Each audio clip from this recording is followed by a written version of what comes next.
প্রিয় দর্শক, গতকাল জালালাবাদের পর আজকে সিলেটের কমলাবাগানে আগুন ধরেছে। কিছুক্ষণ আগে ঘটনা শুনতে পেরেছি আমরা। শুনে এই মুহূর্তে এখানে অবস্থান করছে। এই মুহূর্তে দেখতে পাচ্ছি যে ফায়ার সার্ভিস ইউনিটের একটি ফোর্স এসে এখানে আগুন অভিযান যে সেটি নিয়ন্ত্রণে এনেছে এবং এখানে পুরো এলাকা জুড়ে আতঙ্ক বিরাজ করছে সেটি দেখার চেষ্টা করছি। এবং এখানে কারেন্ট বিচ্ছিন্ন ছিল, মাত্রই কারেন্ট আসলো। লাইভের শুরুতে আপনারা দেখতেই পেলেন। এবং প্রত্যক্ষদর্শী যারা আছেন আমরা তাদের সাথে একটু কথা বলার চেষ্টা করবো যে আসলে কিভাবে কখন ঘটনাটা ঘটেছে। ভাই, আপনি কি ছিলেন ওই সময়? জি না, আমি খবর পাইয়া পরে আইছি। কখন আসলে আনুমানিক আগুনটি লাগে? আধা ঘন্টা হইব সম্ভব, কিংবা 1 ঘন্টা হলা। আমি জানি না, আমি দেখছি একটু আগে আগুন লাগাইল বা মানুষের পানি উনি মানরা পরে গিয়া তাড়াতাড়ি লাইট জ্বলে। আমি আরো সাথে 2-3 ভাই আছেন গিয়ে সাদা উঠছি, মানুষ 2-3 জন আছেন বারা কল দিয়ে হরা তারা নামাই আনছি। ওখানে ফায়ার সার্ভিস ইউনিটে সম্ভবত কইতে পারলাম না, ও তাই মনে হয়। আমি হঠাৎ আসি দেখি নিচে আগুন ধরার পর ওইটা আমি ফোন দিচ্ছি কেয়ারটেকার উপরে আসো না শিওল ভাইকে। উনি মালিক পক্ষে ফোন দিতে চাইছিল, উনি মানে বলছে একটু বিজি, ফোন মানে ধরতে পারতেছে না মানে। তারপরে তো আসার পর আমি একটু চিৎকার চেঁচামেচি করছি, ও সবাই আসছে আর কি মানে পাড়ার, ওরা ফায়ার সার্ভিসকে ফোন দিচ্ছে। কোথায় থেকে আসলে এই আগুনটা? ওইটা ওই যে নিচে আছে, ওই মিটার আছে, সরি কারেন্টের মিটার না, ওই যেন মোটর যেটা আছে, মোটর আছে, মোটর বা কাটাউটের বক্স আছে সাথে। কিভাবে আসলে আগুনটা লাগলো সেটা কি? না আমি বাইরে ছিলাম। হ্যাঁ, বাইরে ছিলাম। আগুনটা আসলে কেমন আসলে ধরেছিল? খুব বেশি নাকি সামান্য? হ্যাঁ, অনেক ছিল, শব্দ করছে অনেক, এলাকা জুড়ে আতঙ্ক বিরাজ করছে। হ্যাঁ। তো তারপরে এখন বর্তমানে কতক্ষণ জ্বলছিল আগুন? আধা ঘন্টা 40 মিনিট বা একটু বেশি হবে। ফায়ার সার্ভিস ইউনিটকে সাথে সাথে কল কে যায় আসলে আপনারা? আমার পাশেই ছিল একজন, ফোন দিছে, আমি ঠিক কি করি নাই আর কি। কোনো ক্ষয়ক্ষতি হয়েছে কিনা? না, এখন পর্যন্ত কোনো ক্ষয়ক্ষতি হয় নাই। না, হয় নাই। আগুন নিয়ন্ত্রণে আসতে কতক্ষণ সময় লেগেছে? টোটাল ধরেন সবাই আসার পর 10-15 মিনিট। 10-15 হ্যাঁ। ফায়ার সার্ভিস ইউনিটরা কি সাথে সাথে এসেছে নাকি বিলম্ব? এই মাত্র ধরেন আধা ঘন্টা মানে ধরেন 10 মিনিট আগে আসছে আর কি ওরা। মানে কল দেওয়ার সাথে সাথে? না, আসে না, একটু সময় লাগছে। হ্যাঁ, তবে এসেছে তারা? হ্যাঁ, তারা এসে কি নিয়ন্ত্রণ করেছে নাকি? তার আগে নিয়ন্ত্রণ হয়ে গেছে। তারা আসার আগে নিয়ন্ত্রণ? হ্যাঁ, নিয়ন্ত্রণ হয়ে গেছে আগে। আচ্ছা। এখানে প্রত্যক্ষদর্শী যারা আছেন তাদের সাথে কথা বলছি। আপনি কখন দেখলেন? আমি এই মাত্র আসছি, দেখি নাই। আরো অনেকে আছেন, আপনি কখন দেখলেন? আমি দেখছি আপনার যে সময় আগুন যে সময় ছিল সেই সময় আমি দেখছিলাম। কোথায় ছিলেন? আমি আসছিলাম, আমি ব্যবসা করি, ওই ব্যবসা আগুন লাগা শুনছি বা দৌড়ে আসছি আর কি। এরপরে আপনার আগুন যখন লাগে আসলে তখন আপনি কোথায় থেকে দেখছিলেন? দূর থেকে? আমি আসছিলাম আপনার এই যে মোড় থেকে শুনছি যে কমলাবাগানে আগুন লাগছে, সেই জন্য দৌড়ে আসলাম আর কি, যে কোন বাসায় আগুন লাগছে সেটা দেখার জন্য। দিকে দিয়ে সামনে বাসায়। এসে কি আপনি আগুন দেখেছেন? হ্যাঁ, আগুন দেখছি। এলাকা জুড়ে আতঙ্ক ছিল? হ্যাঁ, আতঙ্ক, অনেকটা আতঙ্কই আছে এলাকাটা, এখনো আতঙ্ক আছে, আতঙ্কজনক। প্রিয় দর্শক, আমরা সেই এলাকাতে অবস্থান করছি, মজুমদারের কমলাবাগান যে এলাকাটি রয়েছে এখন সরাসরি। এবং এই মুহূর্তে এলাকা জুড়ে যে একটি আতঙ্ক বিরাজ করছে সেটি আমরা আপনাদেরকে দেখার চেষ্টা করছি।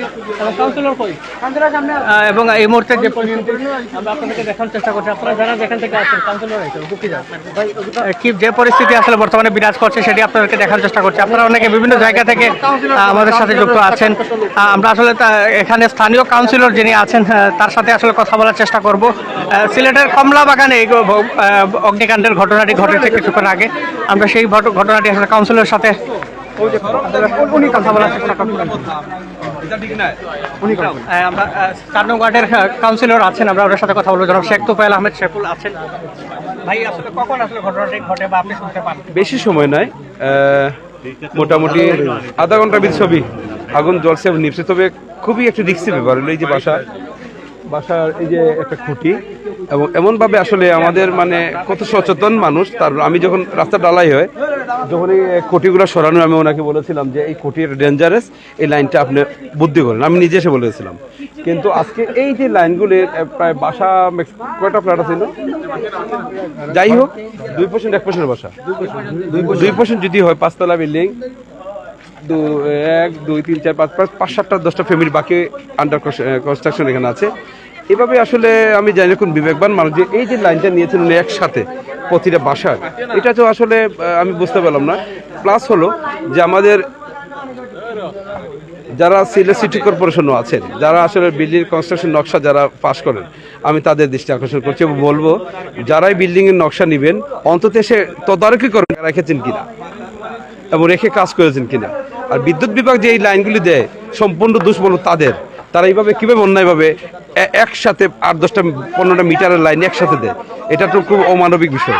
এটা বিদ্যুৎ বিভাগের খুবই খেয়াল করা উচিত। কিন্তু এত একটা ডেঞ্জারাস বিষয়, এই যে এত বড় একটা বিল্ডিং, কিন্তু রাস্তা দেখেন 2-2.5 ফুট, এই বিল্ডিং লোক বেরোবে কোথা থেকে?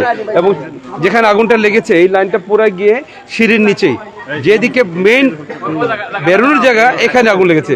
চিৎকার বিল্ডিং সব, আশপাশের মানুষ দেখতে, এখানে হাজার মানুষ জড়ো হয়েছে। তবে ভাগ্য ভালো যে ফায়ার সার্ভিস টাইম মতো চলে এসেছে। কিন্তু আমার সবচেয়ে দুঃখের বিষয় হলো বিদ্যুৎ বিভাগের এই সব বিষয় তদারকি করা এবং তাদের বিরুদ্ধে ব্যবস্থা নেওয়া উচিত, যে কোনো সময় একসাথে মিটারের লাইন যেন না দেয়। আর বাসার মালিক যারা আছেন তাদের কথা নাই বললাম, সেটা সবাই বলেছেন, শুনেছেন যে ওনারা যে এভাবে মানুষকে ভাড়া দিয়ে দায়সারা কাজ করছেন, এটা আসলে খুব অন্যায়জনক কাজ। এবং কেয়ারটেকার থাকা সত্ত্বেও কাউকে এখানে কেউ পাইনি আমরা যে কেউ হেল্প করবে।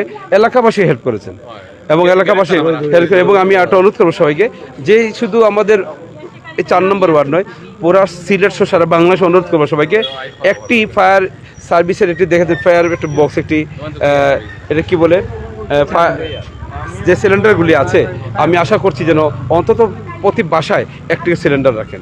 কারণ হলো মোটামুটি ফায়ার সার্ভিস আসার আগ পর্যন্ত অন্তত এই জিনিস থেকে সাধারণ পরিত্রাণ পাবেন। বিল্ডিংয়ে যারা আছেন তারা অন্তত যেন নিঃশ্বাস নিতে পারবেন। কারণ এত বড় বিল্ডিং করছেন, কিন্তু যে পাশাপাশি একটি করে বোতল যদি নিচে গ্যারেজে হোক ওনার সামনে রাখেন, তাহলে কিন্তু সাথে সাথে আগুনটা নিভানো যায়। আমরা ভাগ্য ভালো যেখানে মোটামুটি বোর্ডে আগুন গিয়েছে, কারো বাসায় যায় নাই। যদি যেত তাহলে চিন্তা করুন, মেইন রোড যেখানে আছে সিঁড়ি রুম, এখানে আগুন লেগেছে। পুরো এলাকার মানে চিৎকার শুনলে আসলে খুব দুঃখজনক, মানে বলার কোনো ভাষা নেই। অনেক ছেলেমেয়েরা বাচ্চারাও চিৎকার শুরু করে। একটু আগে দেখছি একটা মেয়ে চিৎকার করে কিন্তু বাবাকে নিয়ে যায়। এটা আসলে আমরা আশা করছি না। তাই ফায়ার সার্ভিস যেটি দায়িত্ব পালন করেছেন, বিদ্যুৎ বিভাগ যারা আছেন, আমি তাদেরকে আসলে তাদের দৃষ্টি আকর্ষণ করছি তাদের বিদ্যুৎ ব্যবস্থা নেওয়ার জন্য।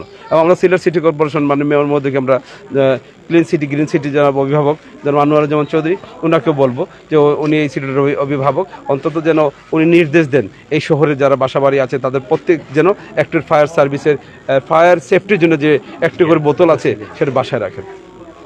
এই আগুনের যে সূত্রপাতটি কিসে থেকে সেটি আপনারা এই করতে পারছেন? আমি আগে বলেছি, এখনো দেখুন আপনারা এই যে খুঁটি, এই খুঁটি, এই যে পাশে ট্রান্সমিটার, এই খুঁটি সে যেতুটি বাসায় লাইন হয়েছে, দেখুন এখানে 1 2 3 4 5 থেকে 7টা লাইন এই যে দেখতে পাচ্ছেন একসাথে রয়েছে। এটা তো আমি কখনো দেখি না এবং এটা তো নিয়মই না। তারপরে একসাথে লাইন নেওয়ার কারণে একটা লাইন লিকেজ হওয়ার কারণে পুরো আগুনটা আস্তা বিল্ডিং আগুন ধরতো, যদি সময় মতো এখানে এলাকাবাসী না গিয়ে আসতো। ফায়ার সার্ভিস টাইম মতো এসেছে, তাকে ধন্যবাদ জানাই। কিন্তু এইটি করা উচিত নয়। এটা যেন আমাদের কর্তৃপক্ষ বিদ্যুৎ বিভাগ যদি কাজে আসে তাদের দৃষ্টি দেওয়া উচিত। 4 নং ওয়ার্ডের জনপ্রতিনিধি হিসাবে আমরা দেখছি যে আপনি প্রতিটা এলাকাতে প্রতিদিনই পরিদর্শন করছেন। বিশেষ করে এই নগরীতে, এই এলাকাতে আপনি বিশেষ করে প্রায় দিনই পরিদর্শন করছেন, রাস্তাঘাট দেখছেন এবং আপনার বিভিন্ন সোশ্যাল মিডিয়াতেও আমরা সেটি দেখছি। তো এই যে ঘটনাটি এখানে ঘটলো, এরকম আরও অসংখ্য ঝুঁকিপূর্ণ জায়গা রোড রয়েছে 4 নং ওয়ার্ডে, সেগুলোর বিষয়ে আপনি কোনো পদক্ষেপ নিচ্ছেন কিনা আপনার সিটি কর্পোরেশনের পক্ষ থেকে? প্রথম দুঃখ প্রকাশ করি, এই যে রোডটি দেখেছেন, আমরা আগে বলেছি যে এই শহরের মানুষ খুব বন্ধুসুলভ আচরণ করছেন সিটির সাথে, সিটিকে অনেক গিফট করছেন। এই যে আমার ডান পাশে বাম পাশে ওদের নিজস্ব ব্যক্তিগত সম্পত্তি। এরা যদি একটি বাসা দেখেন 60-70 ফুট হয়ে থাকে, যদি ওনার সামনটি 2 ফুট করে ওয়াল ছেড়েছেন ওনারা। কেন ছেড়েছেন? রাস্তা বড় হওয়ার জন্য, ফায়ার সার্ভিসের জন্য। কিন্তু সিটি কর্পোরেশনের কিছু ঠিকাদার যারা আছে তারা আজকে দেড় বছর ধরে এই রোডটি তারা কমপ্লিট করতে পারে নাই।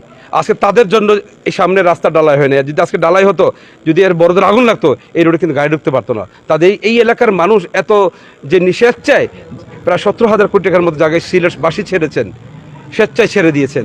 আজকে তারা যে জায়গা ছেড়েছিলেন, যে স্বপ্ন দেখে সেই স্বপ্ন ধূলিসাৎ করেছেন একমাত্র এই সিটি কর্পোরেশন একজন ঠিকাদার। আমি সেই ঠিকাদারের জোরালের ভূমিকা এবং ব্যবস্থা নেওয়ার জন্য আমি সিলেট মাননীয় মেয়র মধ্যে দৃষ্টি আকর্ষণ করছি। ইঞ্জিনিয়ার ডিপার্টমেন্টের ব্যবস্থা শুরু করছি আমরা। এই 1.5 বছর ধরে এই রাস্তা কমপ্লিট করতে পারছেন না। মাসে 2 দিন আসেন, 28 দিন বন্ধ থাকে। এটা কোন ধরনের বর্বরতা?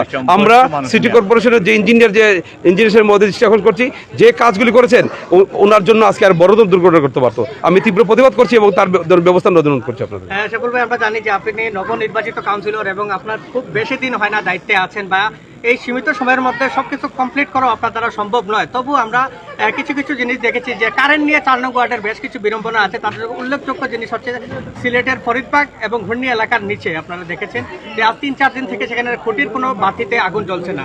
এখানে আপনার কোনো দৃষ্টি আছে কিনা? হ্যাঁ, আমি একটু আগে সেটা সেরে দিয়েছি। এটাও একটু অন্যায়। দেখুন আপনারা এই যে বিদ্যুৎ বিভাগ তারা গাছের ডাল কাটা প্রতিরোধ করে যে সারাটা দিন মানুষ ভুক্তভোগী হলো সিলেটের মানুষ গতকালকে বা গত পরশু দিন। তারা ডাল কাটতে যেয়ে আমাদের সিটি কর্পোরেশনের যে লাইন দিয়ে আমরা পাবলিক সার্ভিস সুবিধা দিচ্ছি তাদের লাইনটি কী করেছে, গাছ ফেলে আমাদের পুরো লাইনটা শর্ট করে ওরা জ্বালিয়ে দেয়, গাছটা কেটে ফেলে চলে যায়। যখন লাইটটি আমরা জ্বালিয়ে দিই সিটি কর্পোরেশনের সাথে সাথে পুরা ফরিদবাগের লাইন জ্বলে যায়। এই দায়ভারটি কার? নিশ্চয়ই যারা গাছ কেটেছেন তাদের। তারা এইভাবে তো গাছ আর কাজ করলে হবে না, এই ধরনের কোনো কাজ হচ্ছে না আসলে। আপনি এখনও দেখুন, এখনও এই যে ডান দিকে তাকান, তারা সারাদিন কী করেছে সিলেট শহরে বিদ্যুৎ বিভাগ, এখন প্রতিটা মেইন রোডের মধ্যে এখন গাছ আছে। তারা এই গাছটাকে সিটি কর্পোরেশন কাটার নিয়ম না বিদ্যুৎ বিভাগের নিয়ম? তাদের তার সাথে তাদের কাটার নিয়ম। কিন্তু মানে বারবার যতই কথা বলবেন বিদ্যুৎ বিভাগের অনেক গাফলিতে আছে, অনেক গাফলিতের কারণে কিন্তু এই ধরনের সাধারণ মানুষ ভুক্তভোগী হচ্ছে এবং আগুনে জ্বলে মারা যাচ্ছে। আপনি একজন জনপ্রতিনিধি হিসাবে ব্যক্তিগতভাবে আপনি কোনো উদ্যোগ নিচ্ছেন কিনা? আমি এখন সবচেয়ে বড় উদ্যোগ যেটি হলো আমাদের ফায়ার সার্ভিসে যারা এসেছে বাংলাদেশের সূর্য সন্তানরা, আমি তাদেরকে সেলুট জানাই। এই জন্যেই তারা একটি কথা আমাকে পরামর্শ দিয়েছেন, সেটা আমি আসলে মাথায় এনেছিলাম যে আমি আগামী জাতীয় নির্বাচনের পর আমি এলাকাবাসীর সাথে বসে কিছু নিয়ম আছে সেটা আমি নোট করেছি, যেটি আমি ঢাকায় প্রশিক্ষণ করে যখন ট্রেনিংয়ে যাই সেখান থেকে নোট করে এসেছি। উনি একটি মেসেজ দিয়েছেন যে এত সুন্দর সুন্দর অট্টালিকা বিল্ডিং করছেন সবাই, একটি ফায়ার সার্ভিসের একটি বোতল আছে যেটি সাধারণ আগুন লাগলে কিন্তু ওটি নিবানো যায়। আমি আহ্বান করছি আমাদের 4 নম্বর ওয়ার্ড পুরা সিলেট বা সারা বাংলাদেশবাসীকে, যারাই বাসাবাড়ি করছেন, এত টাকা অট্টালিকা করছেন, আপনারা অন্তত একটি বোতল রাখুন যাতে সাধারণ আগুন লাগার পরে নিজেরা নিভাতে পারেন। অসংখ্য ধন্যবাদ আপনার মূল্যবান মতামতের জন্য। আমরা কথা বলছিলাম 4 নং ওয়ার্ডের নবনির্বাচিত কাউন্সিলর জনাব শেখ তুফাইল আহমেদ শেফুলের সাথে। তিনি কিন্তু অনেকটা ক্ষোভ প্রকাশ করেছেন, বা বিশেষ করে বিদ্যুৎ অফিসের কর্মকর্তা যারা আছেন তাদের প্রতি তার যে ক্ষোভ আছে সেটি কিন্তু তিনি প্রকাশ করেছেন, এবং পুরো দায়ভার কিন্তু তিনি বিদ্যুৎ অফিসের যারা আছেন তাদের প্রতি দিচ্ছেন। এবং আমরা যদি আপনাদেরকে এখনকার যে পরিস্থিতি দেখানোর চেষ্টা করি, পুরো এলাকা জুড়ে কিন্তু এটি আপনারা হয়তো শুরু থেকে দেখেছেন, এবং এখানকার মানুষ ফায়ার সার্ভিস ইউনিট এসে তাৎক্ষণিক আগুনটি নিভিয়ে ফেলার পর বর্তমানে এলাকাটা নিয়ন্ত্রণে আছে, এবং জনমনে যে আতঙ্ক বিরাজ করছিল সেটি কিন্তু তুলনামূলক অনেকটা কমে গেছে। যারা আসলে ছড়িয়ে ছিটিয়ে চতুর্দিক থেকে মানুষ দৌড়ে এসেছিলেন এবং বাসা বাড়ি থেকে বের হয়ে এসেছিলেন, তারা কিন্তু বর্তমানে নেই। অনেকে বের হয়ে স্বস্তি নিয়ে বাড়ি ফিরে গেছেন। তবে সিলেটে ঘন ঘন এই অগ্নিকাণ্ড ঘটছে, এই আগুন জ্বলছে বাড়িতে বাড়িতে, পাড়াতে প্রিয় দর্শক। আপনারা কিছুদিন পর পর এই ঘটনাগুলো শুনতে পান। গতকালও আমরা সিলেটের জালালাবাদ এলাকায় আমরা লক্ষ্য করেছি যে ড্রেন থেকে আগুনের একটি সূত্রপাত হয়, সেটি গ্যাসের লাইন থেকে। এই যে ঘটনাগুলো, সেক্ষেত্রে প্রতিনিধি যারা আছেন তাদের সুদৃষ্টির প্রয়োজন কিনা, আপনারা কি মনে করেন? এবং গ্যাস কর্মকর্তা যারা আছেন এবং বিদ্যুৎ অফিসের যারা কর্মকর্তা আছেন তাদের আরও সুদৃষ্টির প্রয়োজন কিনা, আপনারা সেই বিষয়ে আপনাদের মতামত আপনারা অবশ্যই কমেন্ট বক্সে জানিয়ে দিন।